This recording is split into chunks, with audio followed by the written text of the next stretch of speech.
This episode is sponsored by BetterHelp. The holidays are over, the decorations are down, and suddenly everything feels a little empty. It's normal to feel the winter blues after the holiday excitement. January, February, and March are by far my least favorite months of the year. It's cold and dark, and I have to get some extra vitamin D on board. I also need to keep my regular scheduled appointments with my therapist. So if you're feeling that post-holiday funk, I definitely suggest you checking out BetterHelp because maybe it's time to talk. You might also be one of those people like me who makes New Year's resolutions and you get super motivated. So maybe you need someone behind you to hold you accountable and come up with a plan to meet your goals. BetterHelp is super convenient, totally online. You have a therapist right at your fingertips whenever you need them. So head over to betterhelp.com/wifeofcrime1 to get 10% off your first month. That's betterhelp.com/wifeofcrime1 for 10% off your first month. Bored at home? Head over to Chumba Casino and join some serious social casino fun. With hundreds of games at your fingertips, no purchase necessary. You can play anytime, anywhere. There's a special welcome bonus waiting for you when you sign up. Play for fun, play for free, and you could even redeem some great prizes. Visit ChumbaCasino.com and get ready to reel in the fun. Sponsored by Chumba Casino. No purchase necessary. VGW Group. Void where prohibited by law. 18 plus terms and conditions apply. This podcast is an unscripted, unedited conversation about true crime. We take the cases very seriously, but I don't take myself seriously at all, and neither should you. Welcome to Wife of Crime. So Russ, this week I'm giving you a 2-for-1 special. An update on a current case that reminds me of a story from a while ago because they have something in common. Both are about cults. I love talking about cults. I find them so fascinating. But I also know how you feel about cults. So let's see how this goes. This is the case of Heaven's Gate.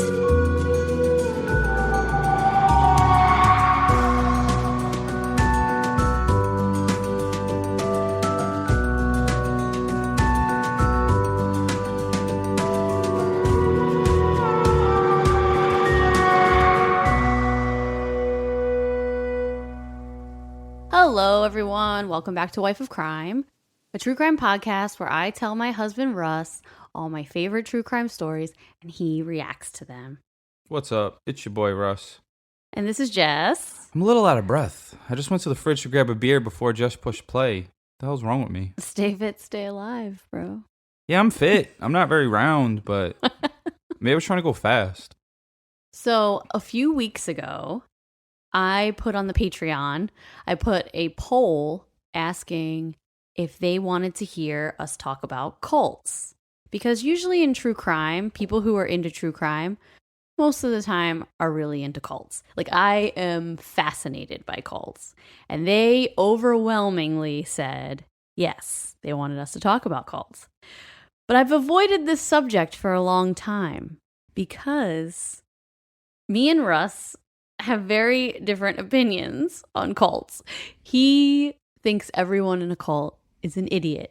And not that I don't think some people are dumb for being in a cult, but I find it fascinating that people can get, duped. Yeah, I think they're all stupid, and then I'm like, I should really start a cult so people just give me their money and go to work, and then I'll just rent a 12-bedroom house and let them sleep in the bedroom and tell them that their life is good and they're going to go to heaven and stuff. Oh, God. And I give them the magic Jesus juice or something. Well, I've avoided this subject for a long time because we have different views on cults. But since the patrons wanted it, I decided it's time to do it. So sometimes also on the Patreon feed, when Jess is having trouble deciding between cases, we'll put up the two she's trying to decide between and help, let you guys decide. Also, don't forget, we got those True Crime and Chill episodes over there. Yes, and we are going to be doing the Son of Sam documentary that just came out on Netflix. That's going to be our next one, which is exciting because we live in the neighborhood that he was active in at the time. So Russ's, family and some people who we know that were alive at the time. We got the inside scoop on how it was around here. Yeah. And Russ's aunt has a really short little cameo in the documentary, so that's cool. Yeah, she got that thick accent. More than me. You guys probably think I got one, but hers, she sounds like Bugs Bunny. It's true. So when we were talking about the Son of Sam episodes, the Son of Sam documentary, we were like, we used to have a Son of Sam episode. It was our second episode ever on the podcast. You know what happened? We had our mics backwards, so we sounded far away and then just deleted it. We didn't realize even that the mics were backwards until the episode's been out a little while, I think. And they're like, that sounds weird. Yeah. And then someone even one time gave us a 2-star review because we had a missing episode and it was the Son of Sam episode. It was, yeah.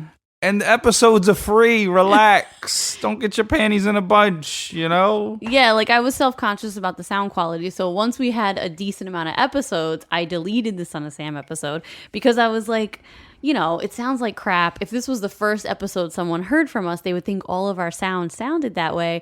So I deleted it. But what I decided to do was re-release it on the Patreon feed. So we're going to release that as well. Oh. And there's actually 2 other episodes that I deleted because of the sound quality that we'll be releasing on Patreon as well. And that will be a segment called The Undeleted. That was so dramatic for you. What were the other episodes? I don't even remember. I didn't even know. It'll be a surprise. She's like my executive producer over here, I guess. It'll be a surprise. I'll randomly release an undeleted re-release episode. And it'll just be a little surprise for the patrons. What's funny is I don't even know these things get deleted. But I'm thinking it's been we've been doing this, a year now? Over a year. Yeah, I'm thinking if I heard the episode, it'll probably be brand new to me too. Yeah. I'll hear myself, oh, I didn't know I said that. Well, I don't know about you, but I don't really re-listen to any episodes we do. Very rarely I do. Mm-hmm.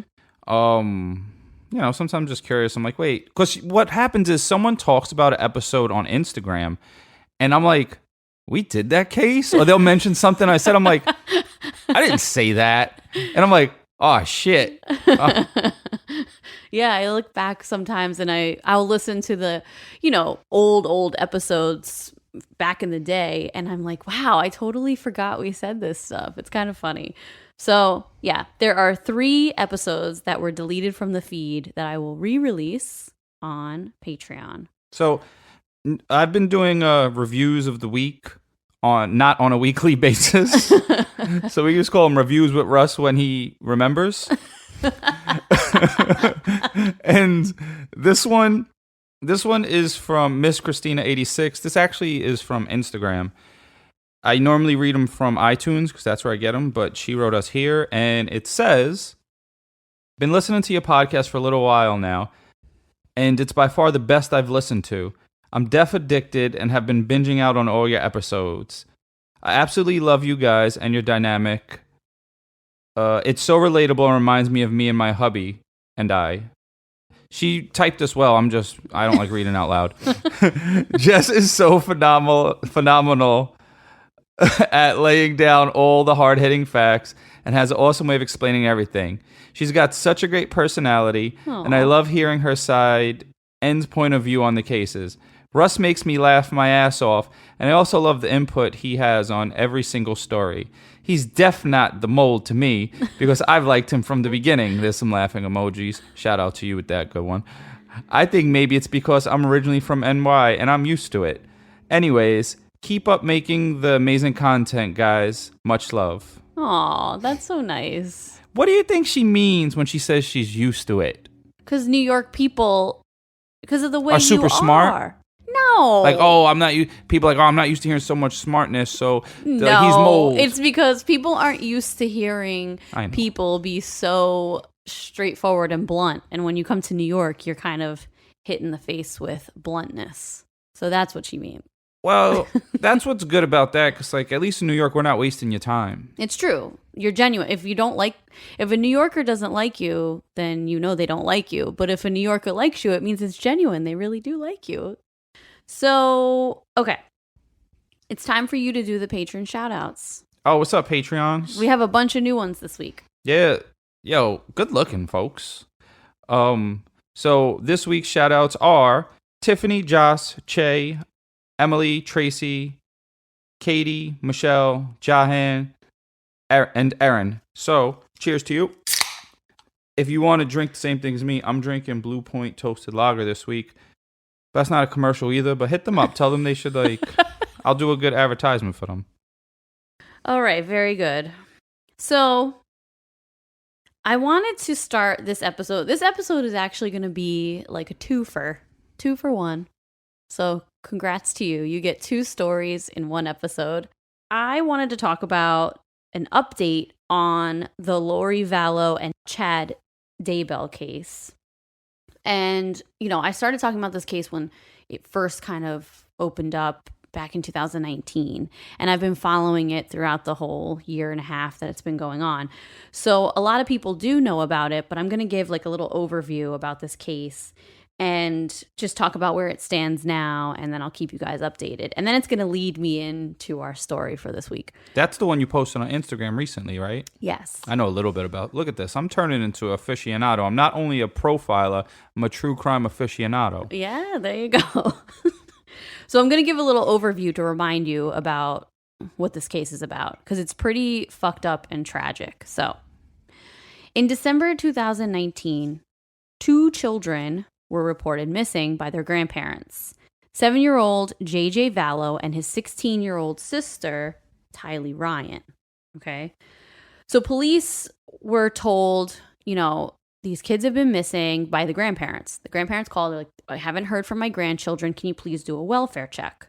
So they conducted a welfare. That's not like checking for free money that people collect. No, Ross. Oh. So they did a welfare check at the home of Lori Vallow, the children's mom, in Idaho. But Lori claimed her son JJ was staying with a friend of hers all the way in Arizona. Lori's husband, Chad, who is not the father of these children, went along with all Lori's claims. He found that out on the Maury show. So, who is Chad Daybell? He is a Mormon novelist who has written a few doomsday-like Mormon books, okay? Chad's first wife and him had 5 children, and they lived in Idaho and owned a bookstore, and the couple seemed like very happy people. So Lori Vallow is a woman who is also in the Mormon faith, but has a very interesting relationship past. She has been married a total of 5 times. She has 3 children, all from different fathers, okay? Her 3 kids are Colby, Tylee, and JJ. JJ is her youngest and was actually adopted. He is a special needs child who is on the autism spectrum, which makes this case even more disgusting, if it can be. In 2018, Lori kind of went off the deep end. She met Chad Daybell while he was teaching a Bible study, and the two became super close, and they even traveled together to a conference, which is kind of weird because both of them were married to different people, but they traveled to this conference together. If they met at a Bible study, they probably were going to an Amway conference. No, they were going to like a Bible conference or something. So Lori started acting really erratically with her husband and started claiming that her husband is a demon, okay? And that she was going to kill him with her powers. That's what she said to him. What kind of powers? I don't know, but she claimed she had powers and she was going to kill him with them. Then the two separated because obviously her husband's like, this bitch is crazy. See, so, he's smart because a lot of times people stay and then they end up on the podcast. Well, and they're dead. Unfortunately for him, Lori became a devout follower of Chad, who claims that there are 144,000 people who are going to survive the apocalypse, and it's their job to gather this 144,000 people together to survive this apocalypse. Kook alert. So Chad then wrote an email to Lori telling her who in her life has a dark spirit or a light spirit. And he believes he can see people's spirits, and whoever has a dark spirit, they need to get rid of them. The two started appearing on a podcast together and speaking about the end of days a lot, okay? And suddenly, people around the two of them started dying and disappearing. So the last time her 16-year-old daughter, Tylee, was seen was on a trip to Yellowstone National Park in September of 2019. Then, 2 weeks later, Lori apparently told her friends that she is scared that her son, JJ, her 7-year-old with the special needs, has been raptured. No, is becoming a zombie. That's what she told her friends, okay? And then after she told her friends this, JJ was never seen again. So Chad Daybell's wife, Tammy, was found dead on October 19th, 2019, in her bed, apparently dying of natural causes, but the girl was young. She was like in her 30s or 40s, and she was training for a marathon. So I highly doubt she died of natural causes. She was a very fit girl. Did the doctors check, though, or who made this up? He denied an autopsy, got her cremated, and then collected $435,000 from her life insurance policy. Wow, the cops in that town are really good. Then, November 2019, Chad and Lori leave the mainland, fly to Hawaii, and get married. And this is around the time that the grandparents report Lori's children, missing. I remember that, and they were looking for the kids for a while. Yeah. I think we spoke about that way back when, too. Everyone's kind of been thinking about this one. So then in December of 2019, Lori Vallow's brother, Alex, dropped dead in his bathroom, and his death was also ruled to be from natural causes. They're just wiping everyone out. Exactly. But the FBI decides to track Alex's phone because they thought that Alex had to be involved in the disappearance of the two kids. So they start tracking his phone, going through his phone records, seeing where his phone pinged, and they found out that in the weeks surrounding the time that JJ and Tylee were last seen, Alex's phone was pinged on Chad's property 4 separate times. So Alex is the dude. Which one? I forgot names, but I know I'm thinking of him as boyfriend one and the husband that died. So Alex is Lori's brother. Oh shit! I'm really screwed. Chad is the guy who's the doomsday novelist that she's now married to. Chad is the kook, the number one kook. Okay. Yeah. So then, June 9th, 2020, FBI and police found human remains buried on Chad's property, and it was eventually confirmed through dental records to be the bodies of her 2 children, JJ and Tylee. I haven't been to the dentist in so long. They probably wouldn't even be able to identify me. Yes, they would. No, because the last time I've been to the dentist, they probably were keeping notes on paper and them joints are gone. Well, they would be able to. But anyway. I don't have rotten teeth, by the way. Don't think that. I still brush and, you got to look good. Dental records confirmed that it was her 2 children. How sad is that? Fuck her. They're 7 and 16. And JJ was a special needs kid. That's so sad. I don't think being special needs would make it sadder to me. It's sadder. It's just sad no matter what. I know. Whether it's a kid that has special needs or not. The whole thing is sad regardless. So last week, after almost a year, the 2 were finally indicted and charged with first-degree murder of the 2 children. How did they get to be out for 1 year, though? That's the crazy part. Once the kids are missing... No, they were arrested and they were held. They were extradited back to Idaho from Hawaii, and then they were charged and held on a $5 million bond. And then they were finally indicted and charged with murder. They were charged with endangering a child, something not murder, because they couldn't confirm. But over the last year, they've put the case together, and now they've officially charged them with murder. Yeah, I didn't get it. If your kids are gone and you don't have them and you'd never reported them missing, you obviously did it. Yeah. You don't have to be a professional profiler from the Bronx to figure that out. True. But as of days ago, the judge ruled that Lori Vallow is incompetent to stand trial. The insanity plea apparently is not allowed in the state of Idaho. So you have to be of a sound mind to understand the charges brought against you. And according to a psychological assessment, she is not fit to stand trial right now. So they can't begin the trial because of her not being in a psychologically sound mind to be able to stand trial and understand the charges against her. That's dumb, but she's still in jail, so she's still like suffering a consequence. Yeah, I mean, she's still in jail, but that's where the case sits today. And I will keep you guys updated on the case as it moves forward, I guess. This week's episode is sponsored by BarkBox. I got good news. So BarkBox is a monthly subscription for your dog where they send them treats and toys. And I hit them up and I said, yo, my listeners like free stuff, so what's up? And they said, oh, good news, Russ. We love your show. So we'll give you and your listeners 1 month free if you sign up for our subscription service. And I said, cool. I said, how do they take care of that?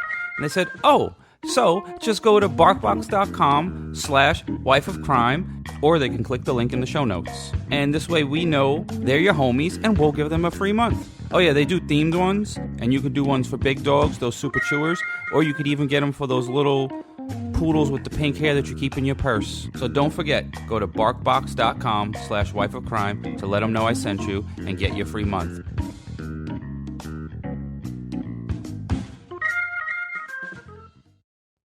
So, like in this case, she was, by all accounts and by a lot of people who knew her, a good mother who took care of her children, who was a good mom for a really long time. And wrong. And then, no, but she was, according to her friends and family. It's fascinating to me that she could have been this, great mom who went off the deep end, who got influenced by this person and became part of this cult-like mentality, and then completely just abandoned all of her responsibilities as a mother and left her family and endangered her children and ended up killing her own children for this cause and this message and this, cult. For these 144,000 people with Chad the Kook. Yeah, exactly. Cults are so fascinating to me. I love watching documentaries and listening to podcasts about cults because I just find the groupthink thing very interesting. That a group will start to think exactly the same way.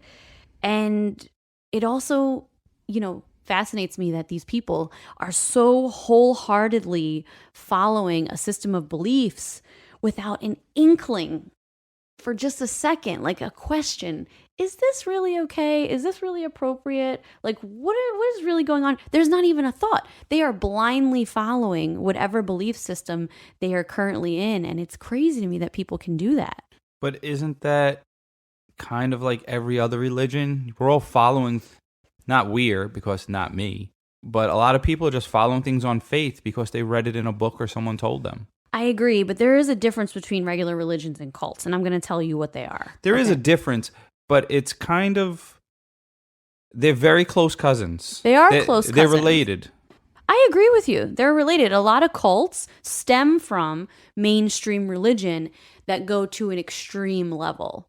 Like most cults, I think, stem from mainstream religion, like mainstream Mormonism, mainstream Christianity, mainstream Judaism. I mean, there are cults that are, they have their basis in these beliefs, but then they go to an extreme level.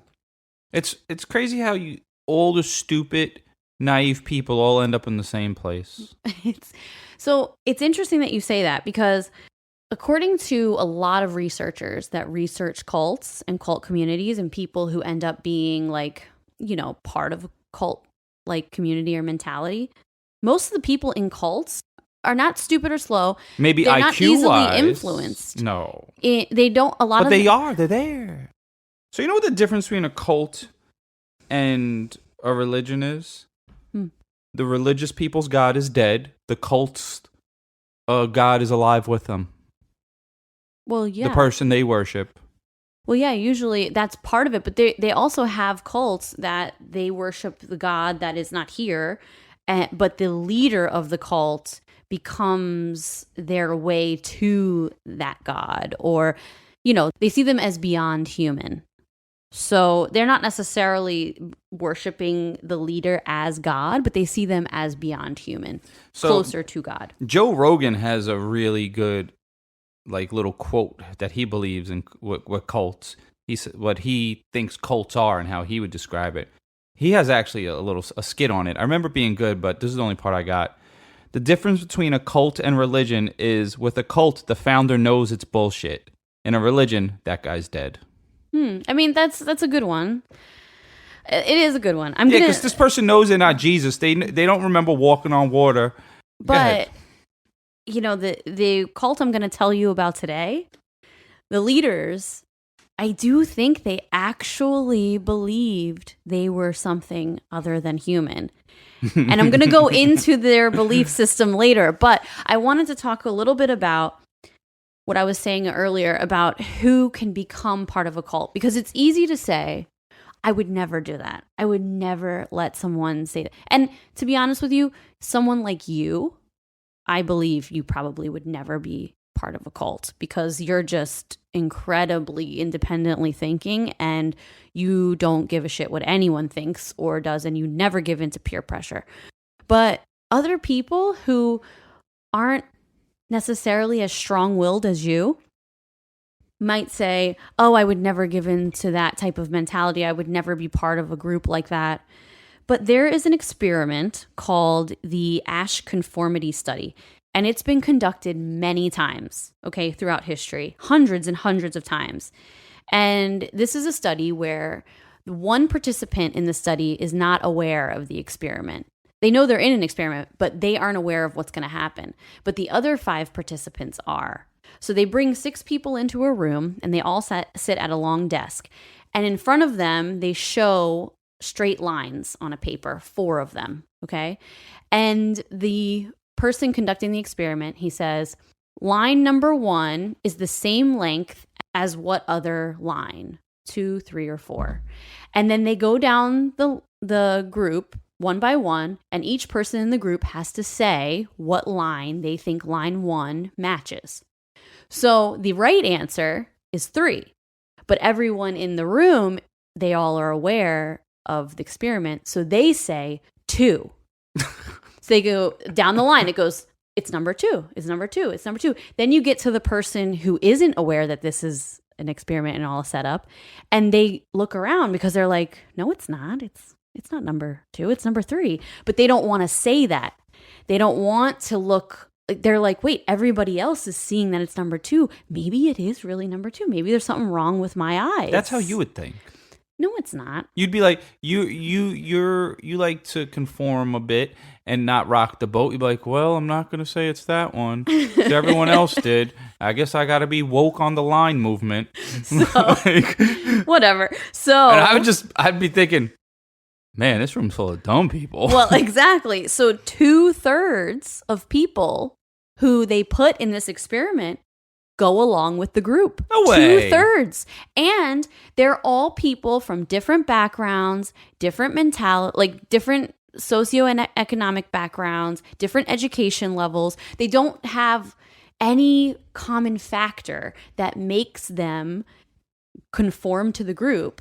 So it just shows that it can be all different types of people that will conform to the group. And this has been conducted many, many times over and over again. And it's 2/3 of people will go along with the group. Damn, so 2/3 of you people listening are dumb. Not dumb. It's not a matter of being dumb. It's a matter of conforming and being... Which is dumb. It's a matter of going along with the people around you. It's kind of like peer pressure, almost. I don't know. I never gave into peer pressure, so whatever. So according to cultresearch.org, in order to be considered a cult, these are some of the things that a group has to display, okay? And this is what kind of differentiates a cult from a religion. So a group displays an excessively zealous and unquestioning commitment to its leader. Okay. Questioning, doubt, and dissent are discouraged and even punished. They So do far, this is every other religion. mind-altering practices such as meditation, chanting, speaking in tongues, and are used in excess and serve to suppress doubts about the group and its leader. Still every other religion. The leadership dictates, sometimes in great detail, how the members should think, act, feel, live. The group is elitist, claiming a special exalted status of itself and its leader. Right now, you haven't said anything that's not regular religion so far. I'm waiting for the line to be drawn. But it's extremism of these things. So the group has a polarized us versus them mentality. The leader is not accountable to any authority. No commanders, ministers, priests. Like, there's no one above this leader. This leader goes directly to God. The group teaches or implies that its supposedly exalted ends justify whatever means it deems necessary. So whatever they decide to do is justified. Anything they decide to do, even if it's criminal, it's justified within their religion. The leadership induces feelings of shame and guilt in order to influence or control members. The members have to cut ties with all their family, friends, activities that they normally engage in. They have to completely devote their time to the religion. They have to, group. They have to cut ties with everybody in their life. That's culty. The group is preoccupied with bringing in new members. The group is encouraged to devote inordinate amounts of time to group-related activities. The most loyal members, or the, quote, true believers, feel there can be no life outside the context of the group. They believe there's no other way to be. There's no other people to be with. And they cannot leave. And if they consider leaving, they will be excommunicated from the group totally. That's Scientology. So that's what cultresearch.org defines a cult, which it does parallel some religious people, but this is like the extreme version. Yeah, because you read that, I actively know people in my life that are in cults. You gave me the definitions. God. It's true. All right. So one cult that I'm super fascinated with, and I'm going to tell you about today, is called Heaven's Gate.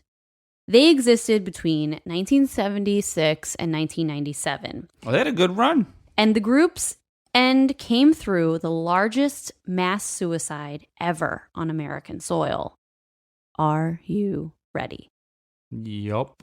So on March 26, 1997, an anonymous tip was called in to police, and they were told to go to a home in Rancho Santa Fe, California, which is like right outside of San Diego. Mm-hmm.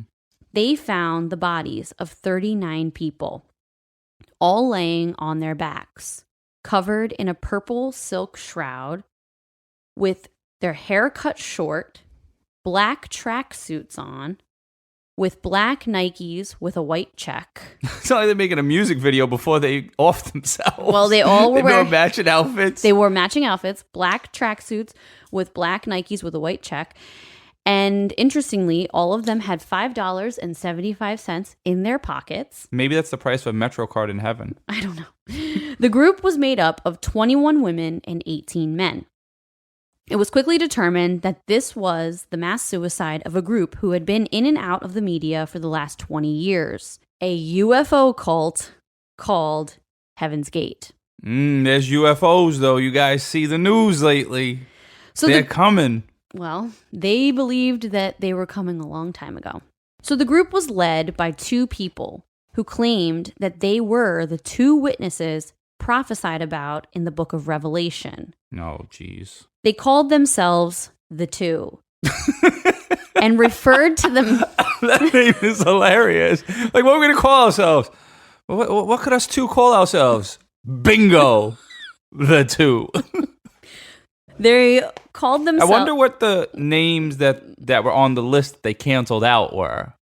Well, they called themselves the Two as a group, but individually they had nicknames, and their names were T and Doe. I know a Tito from the hood. No, not my Tito. Boy. T and doe, like from The Sound of Music. Doe, a deer, a female deer. This isn't a joke. This is really. Where's Fa Sol La? Fa Sol La didn't exist. They took T and doe. I can't. I'm not gonna be able to have. Okay. It's hilarious. I know, but anyway, so they they went by the names T and Doe. So these members were duped by the two leaders and eventually paid the ultimate price. Are there any more good names? Some people, yes, I'll tell you that later. So some people say that this is a case of mass suicide, and some people say that this is a case of murder. So we'll see what you think. This is going to be people that think it's murder saying, you can brainwash them and say these things. And I'm from the era of sticks and stones. You could say whatever you want. Just don't touch me. But if you say too much, then sometimes people get punched. Heaven's Gate combined Christianity with like Star Trek type beliefs, okay? They believed that they were alien life forms from outer space sent here to teach humanity how to reach the next level. They told their group they could achieve this metamorphosis by shedding their humanness and eventually transforming into an extraterrestrial, boarding a spaceship, and flying off to the kingdom of heaven. Through the years, they had a few hundred members.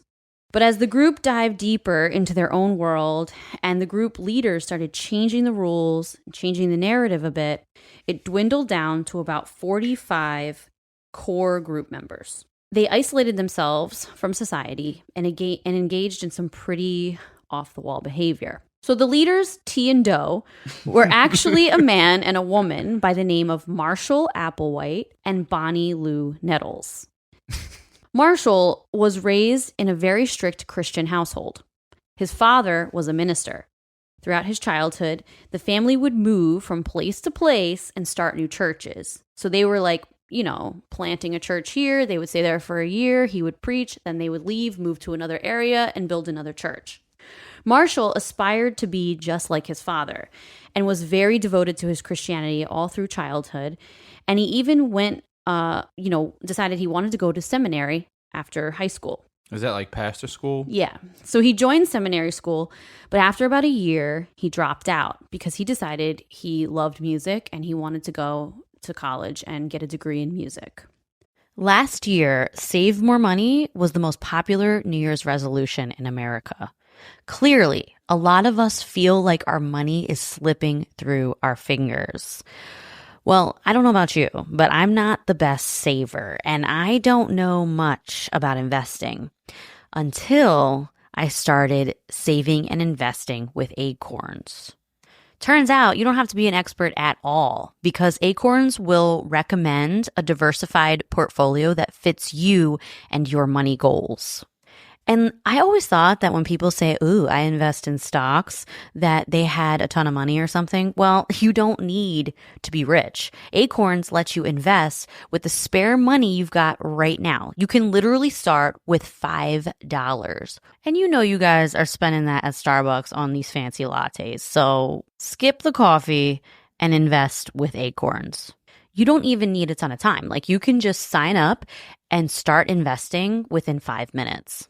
Head over to acorns.com/wifeofcrime or download the Acorns app to start saving and investing for your future today. That's acorns.com/wifeofcrime. You guys already know because we have been talking about them for a while now. Via Hemp is by far one of our favorite sponsors we've ever had, okay? We use their products all the time. Maybe you're a little like me. You're a little anxious. You have a hard time settling down. You're kind of wound up a lot. If that's you, Via Hemp products are for you. Check out their website. You will find something that speaks to you. Maybe you're like Russ. You have a hard time sleeping because you have bad nerve pain or chronic pain. Then Via Hemp is for you because their gummies will help you get some quality sleep. Maybe you're looking to have a really good time. Maybe you just really like edibles. You want to laugh. You want to get the munchies. You want to watch a movie and have a really strong belly laugh, then Via Hemp products are for you, okay? They're literally for everybody. So head over to viahemp.com, promo code wife of crime number 1 to get 15% off your first order. That's VIIAHEMP.com, wife of crime number 1 for 15% off your first order. So Marshall was a very talented singer, like super talented. He used to perform with orchestras. He sang opera. He had a really good voice. And he ended up getting his master's degree and becoming a music professor at the University of Alabama. He got married to a girl who he knew since high school, and they had some kids. And he had a really happy life. But while teaching at the university, he ended up having an affair with a male student. No. And this caused his wife to leave him. And he ended up going through like a really mentally unstable situation because he was a Jesus dude. And back then, there was no churches probably that accepted gay stuff. Well, not even no churches. He was in Alabama in the 60s in the South in a super Christian family. Not only did his family not accept his homosexuality, he didn't accept it. It was illegal to be gay at that time. I never understand the illegal part. Yeah, it was illegal to be gay. It was unaccepted in the South. It was unaccepted by his family. So he went through a real identity crisis, realizing that he was gay. I guess he just found out? Well, I'm sure he had tendencies, but he had an actual affair. Like, he acted on his feelings, So as a result of all of this, Marshall ended up suffering a psychotic break. He checked himself into a mental institution. While in the hospital, he ends up meeting one of his nurses, and her name is Bonnie Lou Nettles. So according to the two of them, they immediately knew they were destined to do something big together. Bonnie was super into astronomy and claimed to be a medium. She and Marshall became friends immediately, and they ended up, when he got out of the hospital, they ended up moving in together. I wonder if we have any mediums that listen. I don't know, maybe. So they ended up moving in together, but not in a romantic way, because Bonnie was married and had a daughter.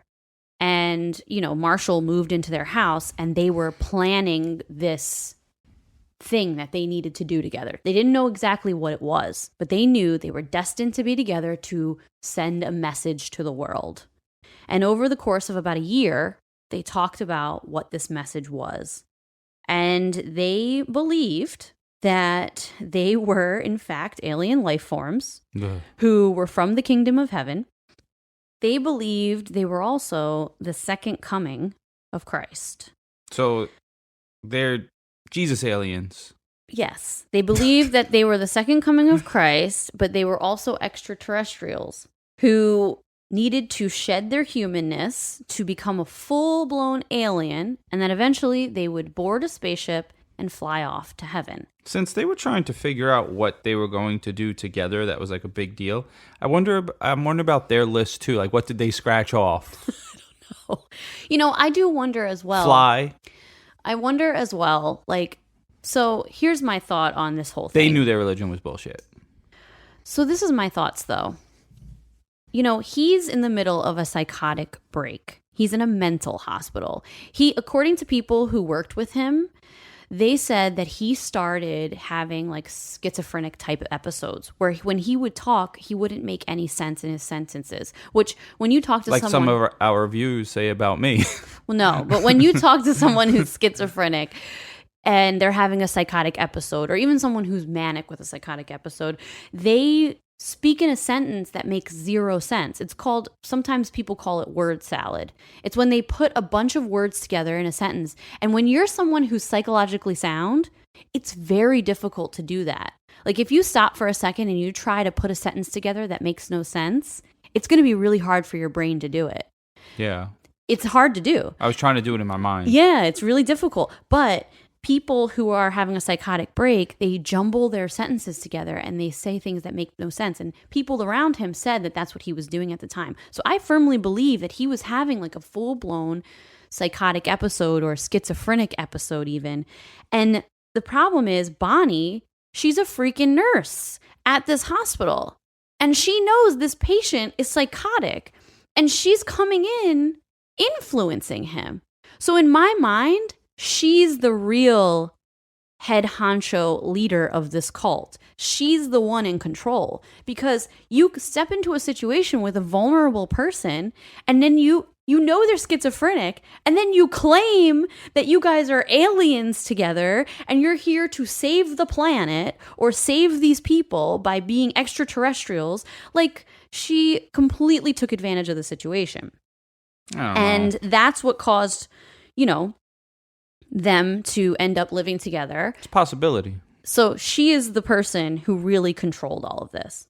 So in 1975 to 1976, the two started traveling the country and holding meetings, trying to recruit members to join them. How did you do that without Facebook groups and stuff? How do you how are they recruiting people? They put flyers out and held meetings. So there's that many people that will just see flyers on a pole and be like, yep, I'm an alien. No, but back in the 70s, you have to remember when this was. This is the end of the 1960s, which was a super messed up time in American history. Vietnam just ended. We were socially a disaster. Race wars were happening. MLK was assassinated. Like, this was a very messed up time socially in America. And there were a lot of cults sprouting up at this time because a lot of people were searching for something. People were becoming hippies. This is when the hippie thing started. This is when a lot of drugs were happening. So this is a time where people are easily influenced and they're looking for something to believe in. So I haven't heard of a new cult in a while. I have a new cult for you. We'll talk about it later. Like that just came out? Yeah, came out a couple years ago. They're still there. They're in Colorado. Anyway, so... I thought people got smarter. So they traveled the country, held these meetings, and about 200 to 300 people started following the two. At this time, wow, it's the 70s, like I said, and a lot of people were searching for something, so they got a decent amount of members. So Heaven's Gate attracted pretty intelligent people. A lot of the members were well-educated with no history of mental illness. Just people who have had maybe Christian views in their past, and they wanted a scientific explanation for things. Where is heaven? How do we get there? This cult answered those questions. Heaven is reachable, and we get there by shedding our humanness, becoming extraterrestrials, boarding a spaceship, and going to heaven. So people who grew up in Christianity... That is explaining going to heaven, because they say you go to the sky. That is the way it is kind of explained to you, and now it's kind of weird, because we know there's no heaven in the clouds. We went past the clouds already. Exactly. But these people at the time, a lot of them had grown up with that religion, and this was the answer they were searching for. So in 1977, a guy named Robert Bouch, I hope I didn't butcher his name, but I think it's Bouch, heard about the group and decided he wanted to infiltrate it, which is actually my dream. I think it would be so cool to pretend like I'm in a cult, infiltrate the cult, see what really goes on behind the scenes, and then write about it. Yeah, but then you have to have sex in their orgy parties and walk around naked and stuff. This group was a no-sex cult, and we'll talk about that. Then what's the perks of the cults? We'll talk about that later. You got to have some benefits to this thing. So Robert wanted to join the cult, infiltrate it, and write about it because he was a sociologist. So he becomes a member, and he remains in the cult for like 1 whole year. Holy moly. And during this time, he's writing all these academic articles about it, about how the tactics they use to get these people brainwashed and the things they talk about and all the stuff he was observing. Later that year, in 1977, the media became aware of them, and it kind of became a media frenzy. The members had been told they needed to leave their lives behind. So a lot of these members left their children, left their spouses, left their parents, brothers, sisters, completely left their lives and went and joined this cult. And now all these family members of these people are writing the FBI, they're writing the police, they're calling the police. They're like, you need to help. My child has left our family. My husband has left. My wife has left. How do we get them back? And police and FBI were like, they did this on their own. Yeah. This was their choice. They don't want to be with you. They're consenting adults. So we can't do anything about it. Well, it seems if it's all adults, that's good. At least he wasn't taking advantage of children. No, this cult was not at all taking advantage of children. All right, so who cares? Let them take them all these people. So, well, the families cared. Yeah, I mean, but this is their family member. It doesn't matter. If I wanted to do something, my mom can't, or my sister, or no one can tell me no. I'm grown. Well, absolutely, but it still made their So go for family them. worried. So the two decided, with this media frenzy and all these family members trying to get their group, back, they would go into hiding. And the group ended up being completely secluded. They would actually rent out houses and not tell anybody where they were, and would hide out in these houses. And they did this for years. They decided that it was time that they would all move in together. And this caused the group's numbers to decrease a lot, to a core group of about 40 members, because not everybody wanted to move in. Before they were just all meeting, but now they're like, no, we're moving into a house. We're all living together. Oh, you got to do full-time religion. Full-time, yeah. Like a convent. Exactly. So, good. Wow, you're really intuitive sometimes. So, the whole, premise of a lot of the teachings that T and Doe decided to... that they decided to... So call him Tito. That's it.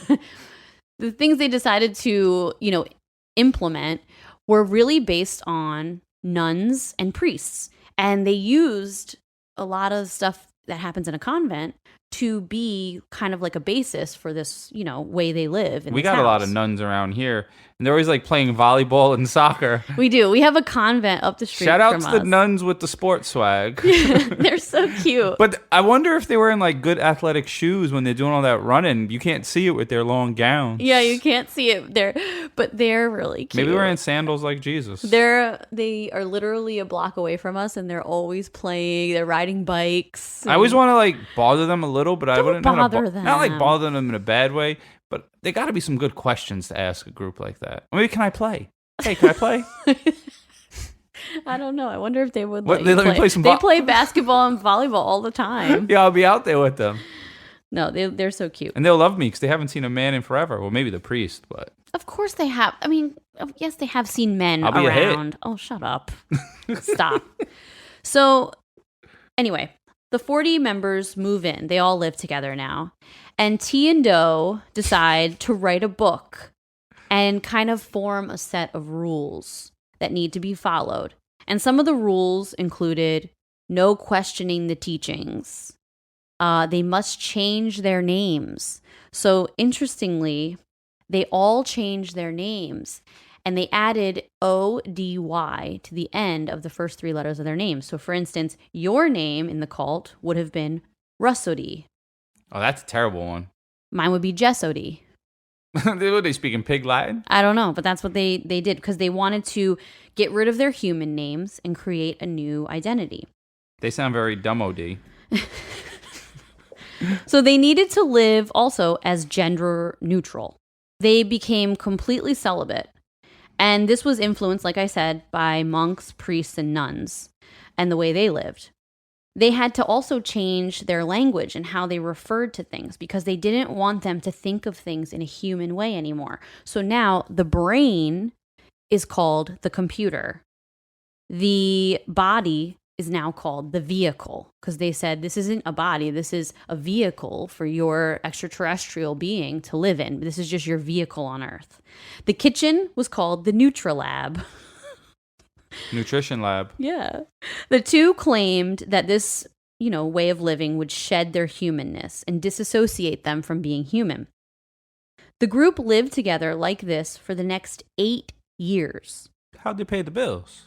Because they would do odd jobs. They also had a member of the group who got who had a trust fund, and he had access to $300,000 to $400,000, and they would use that to live on. He's the real MVP. Yeah, he was. So every day the group would have class, and this is when T and Doe would lecture this group for hours and hours and hours every single day. Very long-winded. Then in 1985, Bonnie, aka T, was diagnosed with cancer. They discovered that the cancer had metastasized to her liver. It's a big word. Yep, that's when cancer spreads. It had spread to her liver. Why would they turn spread into metastasized. Metastasized. Why would they do that? Because that's the term for it. Metastasize the subject. They discovered that her cancer had spread to her liver. And within a few weeks, she died. This was like absolutely devastating to Marshall. Okay? Doe. Marshall, a.k.a. Doe. Because, you know, he gets a lot of flack. Up, Doe? He gets a lot of flack for being the group's leader. But like I told you before, Bonnie was the real group leader. Marshall was following Bonnie's lead all the time. Now she dies. And, you know, he was not totally in touch with reality all the time. It's over, Doe. So now, like I said, she dies and something very interesting happened. And I want you to think about this just in life. There's something called cognitive dissonance. And this happens when an event, you know, occurs that doesn't fit the narrative of what you've been saying all this time. And this has happened in many religions over centuries and centuries. You have to change the narrative to fit this event so that it fits in better with what you're trying to accomplish and the message you're trying to get across. Okay. Yeah, the same way religions change their rules. Like a pope will get in and he'll change a rule. Well, this is more like an unexplainable event happens that doesn't go along with the thing that you've been saying the whole time. This whole time, they've been saying, I'm an alien from outer space. This is just my vehicle. Oh, since she died. I'm about to board a spaceship, physically board a spaceship, not spiritually, physically get on one and leave. Now, she gets cancer and dies a very human death. And they have to explain it because that didn't go along with their narrative. It was wrong, OD. So, you know, now Marshall turns this whole thing into more of a spiritual experience and says, well, Bonnie's human body, it broke down.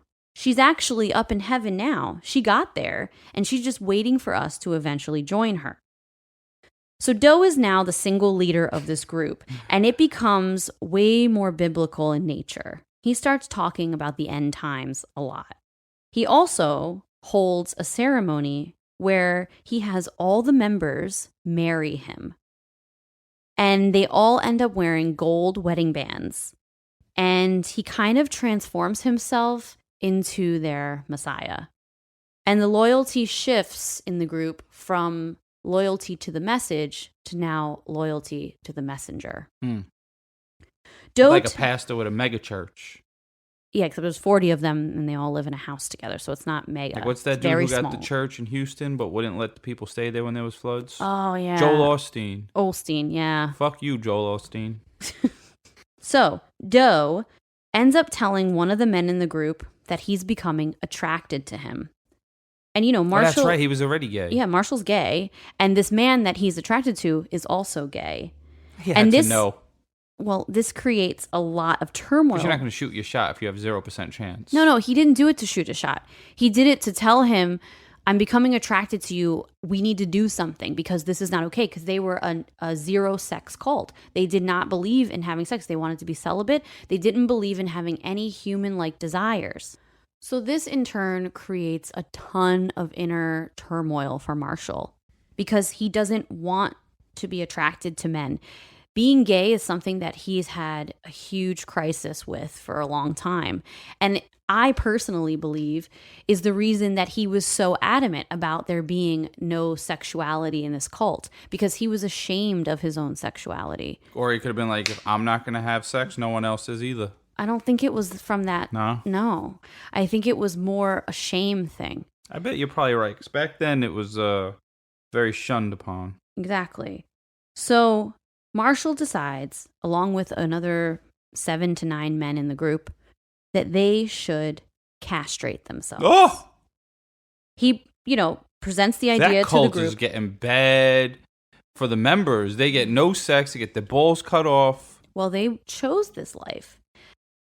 So originally, they set up a room in the house, in the place they were living, and decided to do the castration in that room. They had a member who was a nurse, another nurse, who decided to be the person who would perform this castration ceremony. Geez, they let a doctor's assistant do that?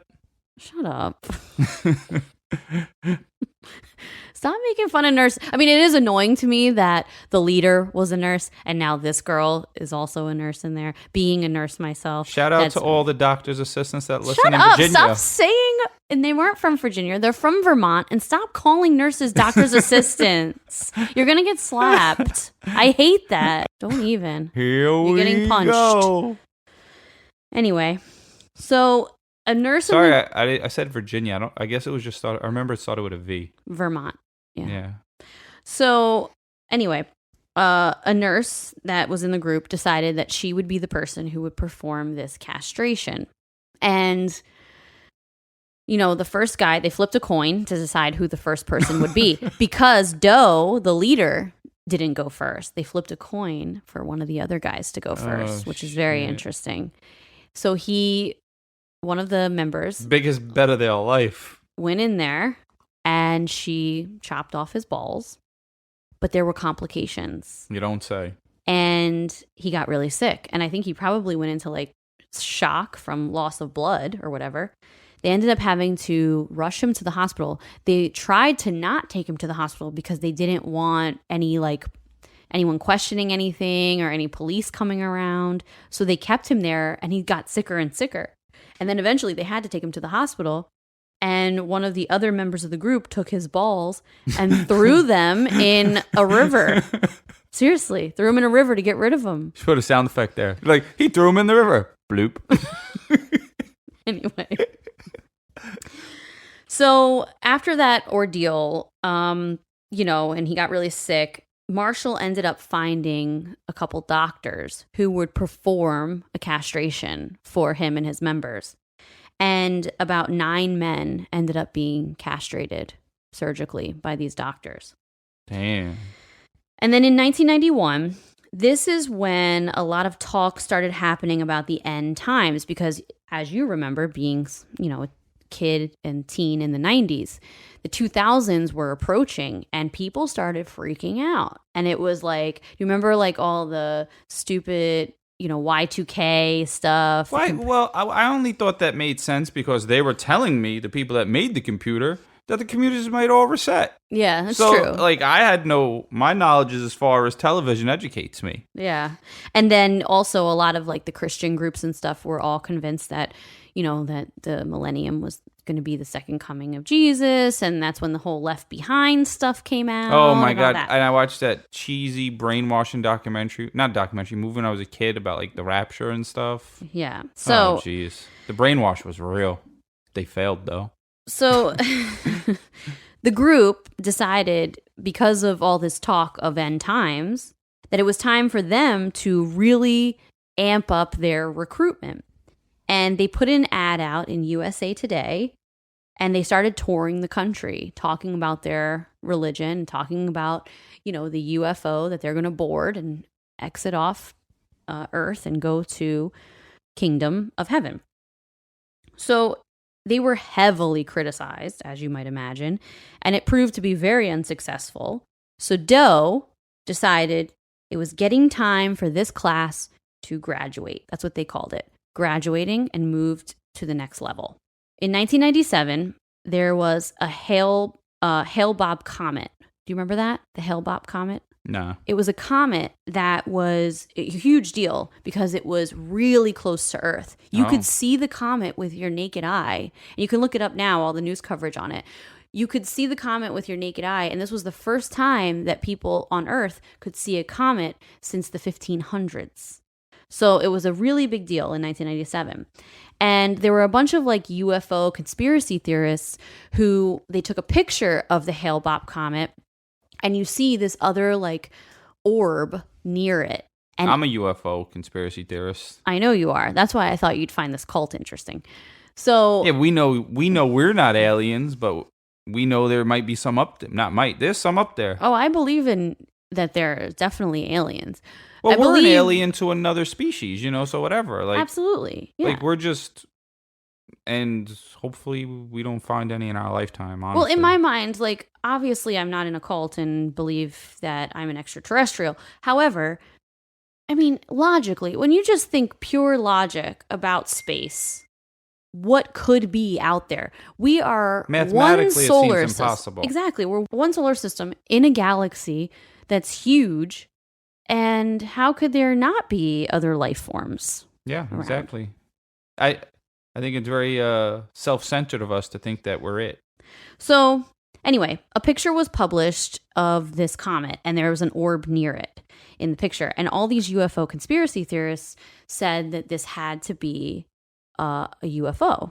It had to be a spaceship near the comet.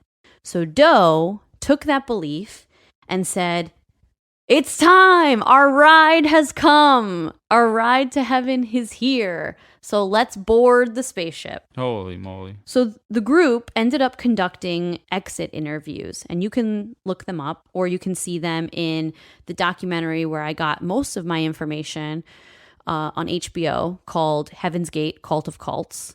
And you see all of their exit interviews talking about that they're about to go and, aboard the spaceship. They're playing that song, I'm coming home. I'm sure. That's new. So then on March 22nd, 1997, they all, one by one, drank a concoction of phenobarbital, aka luminol, with apple juice, and laid down and went to sleep. They had a chaser. Well, it was mixed in there. A few ex-members, one named Sawyer, he lives in Vermont, and he left the group about a year before this mass suicide.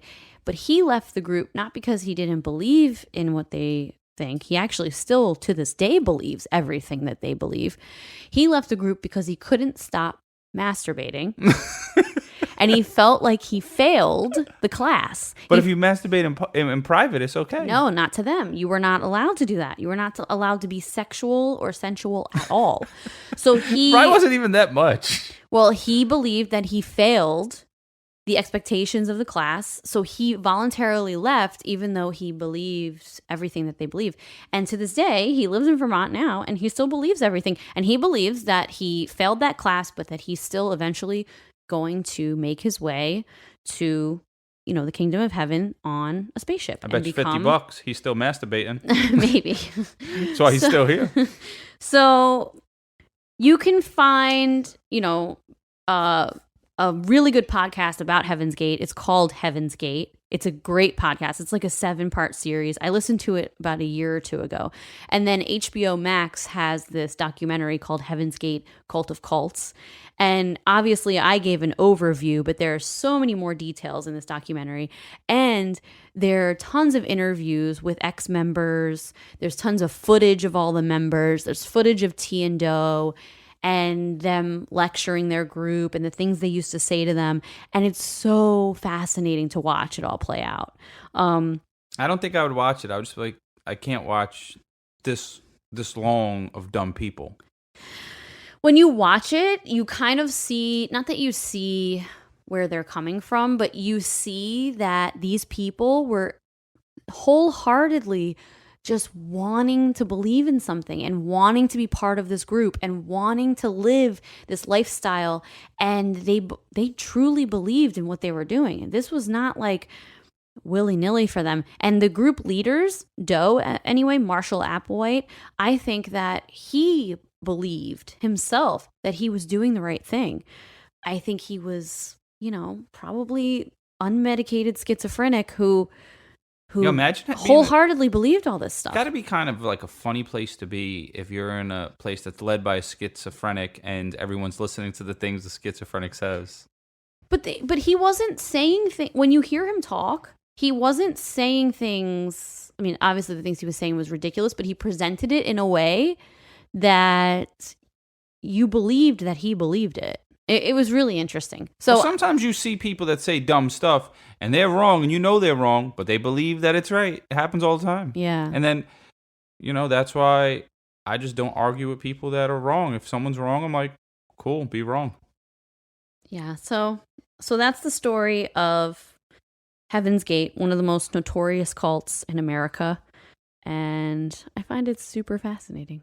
I thought cults died back in the day. I thought people got smarter once they got cable or something. No. So there's a cult in Colorado I was just watching a Vice News episode about them. I think they're called Love Has Won, maybe, but they were led by a woman named Amy, and they found Amy's dead body in the cult's in the house that they were all living in. They had a shrine built for her in this house. She was in a sleeping bag with like lights all over her. She's been dead for a while, but they just found her dead body like a couple weeks ago. Wow. And the group was like, had her like as like up on an altar. And she was mummified at this point. That's how long she's been dead. Wow. And when you read about this group, this girl, Amy, she decided to like go out to the middle of nowhere, Colorado, recruit these people who ended up moving and living with her. There were about 12 to 15 at a time. Some would leave, some would come back. And they lived with her, and she says that she's been alive for like 2 billion years. Oh my goodness. That she's lived like multiple lives. She's reincarnated. She has all these like crazy outlandish beliefs about how she's connected to God and all this stuff. The group called her Mother God. And this is our third case of the day. well, I'm just telling you, this is a recent cult, so it's kind of crazy. So she dies, and now they're led by this dude who was a cult member, and they're still going, and they have a whole YouTube feed, and they do daily videos. All right, I see how excited you are. We'll save this for another time. I was already told 2 cult stories, and now this half a cult story. We'll save that one. Okay. You just did. We about to get into a third episode. A buy none, get 3 free. Okay. All right. Well, that's it. All right. Well, I guess I just ended the podcast. Thanks for listening, everyone. Just tell them where they can find us. So weird. So we're on Instagram at Wife of Crime Pod. We're on Facebook at Wife of Crime, the Crime Family. We're on Patreon at Wife of Crime, the Crime Family, and Twitter at Wife Crime. All right, everyone. Thanks. I'll see you guys in a couple weeks. All right. Bye. Peace.